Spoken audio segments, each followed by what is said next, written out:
This is 2.1, solving equations and inequalities. This first example, we want to solve for x. So we want to solve by undoing.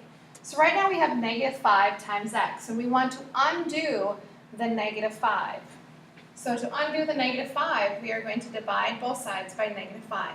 So right now I'm just going to rewrite this equation again, and I'm going to divide both sides by negative 5.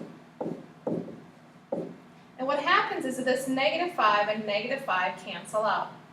And then we're left with x equaling, and then 10 divided by negative 5 is negative 2.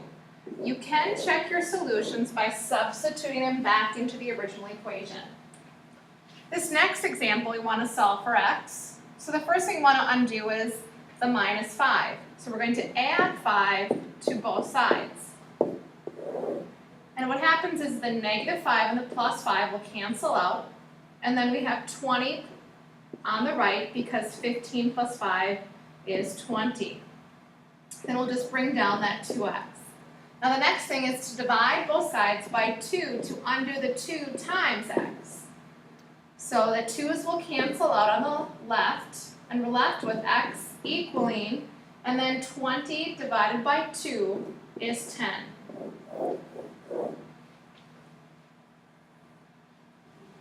Next example is we want to undo the 8. Some students would want to go and distribute that 8 through, and you definitely can, but you just may be getting a little bit more work done through the problem. So I think it's better to divide both sides by 8. So what happens is these 8's will cancel out, and we're left with x minus 5 on the left, and then 72 divided by 8 is 9. The next step is to add 5 to both sides.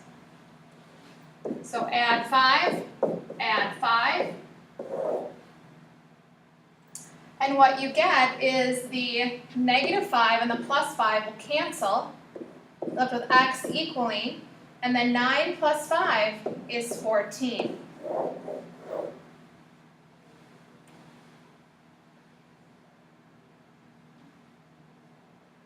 Last example, we have like terms that we need to combine together. So the first thing I'm going to do is I'm going to go ahead and add 4x to both sides. So then the negative 4x and the plus 4x will cancel out, and then I have 7x plus 4x is 11x. And then I'm just going to bring down the 24 and the negative 9.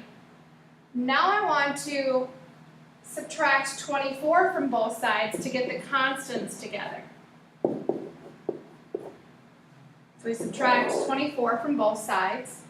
So 24 minus 24 cancels out. I'm going to bring down the 11x equaling. And then negative 9 minus 24, those are the same signs, so we're going to add them together. And then keep the sign as a negative. Our last step is to undo the 11, and how you undo the 11 is divide both sides by 11. So the 11's will cancel out on the left. We're left with x equaling, and now negative 33 divided by 11, remember a negative divided by a positive is a negative, and then 33 divided by 11 is 3.